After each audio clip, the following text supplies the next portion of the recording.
सानथामनि हाबाफारिजों रुंसारि साखिराम बरगयारि फोथाराव नभेम्बर दाननि 2-3-4 खालाराव बर'नि मुंदांखा जाखांफुनाय सोरां मन्जु थियेटारखौ दिन्थिनो लाहार फाहार खालामदों। गोबाव समनिफ्रायनो दुखु खस्थनि गेजेरजों नांथाबनानै बर'नि आगोमा चन्द्रकान्त मुसाहारिया सोरां मन्जु थियेटारखौ फैगौ जानुवारि दानाव 50 बोसोर आबुं जानायखौ सनाथि मायथाइयाव फालिनो थांगासिनो दं। बेनिखायनो सानथामनि हाबाफारिजों क'क्राझार जिल्ला बिसमुरि आउटपस्टनि सिङाव थानाय बासबारि गोजौ फरायसालिनि साखाथियाव थानाय रुंसारि साखिराम बरगयारि फोथाराव नभेम्बर दाननि 2, 3 आरो 4 खालाराव दिन्थिफुंनो आखायाव लानाय जादों। उन्दुगामि खौसेथि आफाद बिसमुरिया बानजाय आफादनि आफादगिरि रन्जय नार्जारि बिथाङा खौरांनि गेजेरजों फोरमायहोबावोदि 2 नभेम्बर एबा गाबोन खिथेर मुंनि नायजाबखौ दिन्थिग्रोगोन। लोगोसे 3 नभेम्बर मोनाबिलियाव सासे बिसिया साथाम फिसाय बे नायजाबखौ दिन्थिगोन होननानै फोरमायदों। नायगिरि रायजो राजाफोरनो सियाराव 120 रां लोगोसे गेलारियाव 100 रांजों टिकेट लानानै नायगिरि रायजो राजाफोरनो सियाराव 120 रां लोगोसे गेलारियाव 100 रांजों टिकेट दाननानै नायनो हानाय बादि सुबिदा खालामना होनाय जादों। बेनिखायनो सोरां मन्जु थियेटार नायनानै मोजां मोनग्रा साफ्रोमबो रायजो राजाफोरखौ दिन्थिनो लानाय एबा बै जायगासिम लैहोर लैहोर फैनानै नायफैनो थाखाय खावलायदों बानजाय आफादनि आफादगिरि रन्जय नार्जारि बिथाङा। जोङो दा बे सोरां मन्जु थियेटारखौ सानथामनि थाखाय लाना फैनाया जाहैबाय जोंहा नैबे सोरां मन्जुआ फैगौ फेब्रुवारियाव गल्डेन जुबलि बा सनाथि मायथाइ फालिथायाव हाबसै।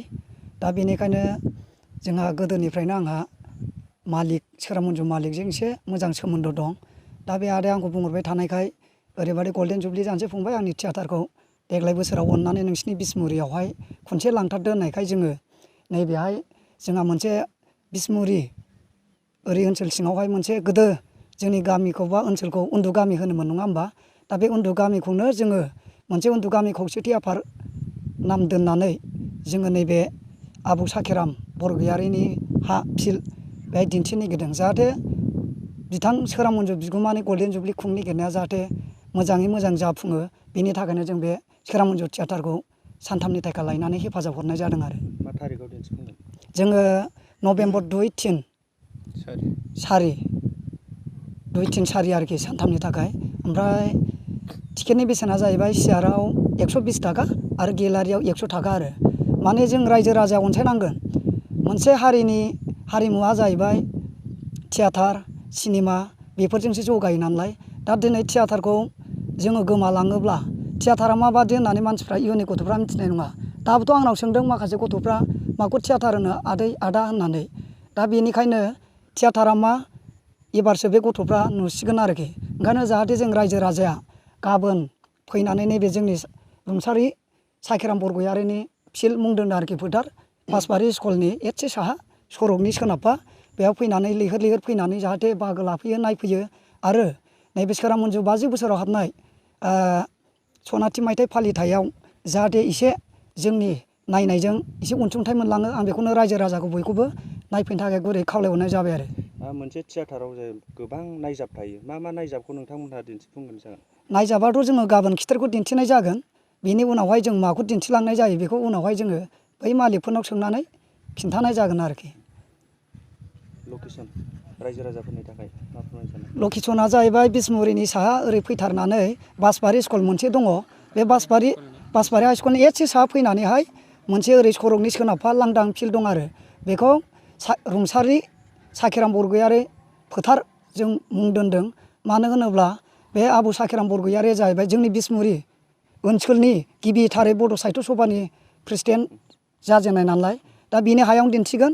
दा बेनि थाखायनो बेनि मुङै बे फिल्डखौ नाम दोनथ'नाय जादों आरो जोंनि खौसेथि उन्दुगामि खौसेथि आफादनि मानसिफ्रा।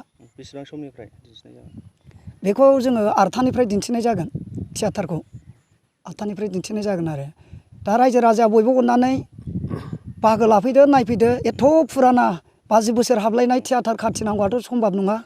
दा मोनसे खोथाया नैबेसो आरो जोङो गोबां सावथुनखौ जौगाजानो लुगैनानै जोङो सावथुनबो बानायो आरो थियेटारबो बानायो। नाथाय ओरैबादि जायो गुबुन डिस्ट्रिक्टना गुबुन आउटपस्ट ना माबादि आं मिथिया खिन्थु जोंनि बिसमुरि ओनसोलाव आरोखि नोङो सिनेमायानोलाय थियेटारानोलाय नोङो पारमिसन लायाबा खुनु देखायनो मोना। बे आरोखि आरो पारमिसनावनो ओरैबायदि थाखा थांखायो थांनायनि फैनायनि आपलडनि 10-12 हाजारा ओरैनो थांग्रोखायो आरोखि ओंखायनो आं खावलायनो सानो आरो जेनेबा जोंहाथ' दा गोदान गभर्नमेन्टफ्राव जोंहा थियाटारनि बा स्पर्ट्सनि बा हारिमुनि मोनसे EM थाया होमबा दा बेफोरबादिया जाहाथे सारमोनहा जेनेबा जोंनि बर' हारिमुवा बा जोंनि बर' सिनेमा बर' थियाटारा बर' गामियाव जों देखायनो मोनो पारमिसन नांलाया बेफोरखौ डिसिफोरजों बा गभर्नमेन्टजों सावरायलायनानै हगारनानै होयोब्ला दा बेवहाय जोंहा माने बयबो गामिनिया हारिमुखौ अनसायनो हायो आरो मोनसे खोथाया बेनो जोंहा जाहैबाय जाय क्लाबा बा जाय गामिया लायो बे कमिटि थाखायो नङा होमबा बे कमिटियानो जोंहा सामलायखायो मा जादों मा जाया माथ्र जानांगौ आंनि थाखायबा जेनेबा जोंहा बिसमुरि आउट पस्ट दं दा जों दिनै उन्दु गामि खौसेथि आफादा जेनेबा सोरां मन्दिरखौ लायबाय दा बेवहाय जों खालि इनफर्मल' होबानो जानाय बिदि जायोब्ला मोजां दाख्लै थांनाय सेप्तेम्बर 4-5 बे समाव आङो मोनसे सिमां रायजो आरो जोर बर' सावथुन आंनि एक्टिं खालायनाय आरोखि बे सिनेमायाव बेखौ आङो आंनि एक्टिं खालायनाय सायाव अननानै आङो जोंनि माबायाव लाबोदोंमोन गामियाव नाथाय अखाबो हाबाय बेजों लोगोसे नोङो बे पारमिसन थाबायनाव ओरैबायदि थाखा फैसा थाङो आरोखि आरो बिनि सायाव अनेक खोथा रायज्लायथावैबो थायो जेनेबा नोङो थाखा फैसा थांनाया ओरैनो थाङा आरोखि ओंखायनो नायगिरि रायजो राजाफोरनि थाखाय माबायदि खाबु दं जिरायनो थाखाय जा रायजो राजा नायगिरिफोरनि थाखाय सियार दङ ओमफ्राय गेलारि दङ मोननै दं आरोखि बेसेबां केपासिटिया गासै बिथांमोनहा बुंदों 1000 जन जागोन होननानै गेलारियाव बेसे सियाराव बेसे गेलारियाव 300 जन आरो सियाराव बिदिनो टिकेटनि दाम माबाखौ टिकेटनि दामाथ' गेलारियाव 100 थाखा आरो सियाराव 120 थाखा दा गेलारियाव खोनानाय मथे जिरायजानाया 300 जन ओमफ्राय नैबे बेबादिनो 700 जन बेफोरबादि आरोखि जासिगोन दा औ सना रुफा आरो हिरानि जुवेलारि गाननो मोजां मोनग्रा सुबुंफोरनि थाखाय गोजोनथाव खौरां दासान्दि फुजा बोथोरखाय खम बेसेनाव फानगासिनो MSCB जुवेलार्सआव सना रुफा आरो हिरानि समायना रमायना जोंख्लाबनाय जुवेलारिज MSCB जुवेलार्सआव मोननो हागोन राजकोट जुवेलारि कास्टिं जुवेलारि कलकाता जुवेलारि मेसिनजों बानायनाय जुवेलारि आरो आखाइजों बानायनाय जुवेलारि लोगोसेनो हाबा हुखायाव गाननो थाखाय सना आरो हिरानि समायना जुवेलारिसफोरखौबो मोननो हागोन MSCB जुवेलार्सआनो दं क'क्राझार सहरजों नांजाबनाय क'क्राझार रेल गेटनि साखाथि वार्ड नं 5 बिबेकानन्द फर्टआव MSCB जुवेलार्सजों थोंजोङै जगाजग खालामनोबो हागोन 9954273079 जानबुं अनजिमायाव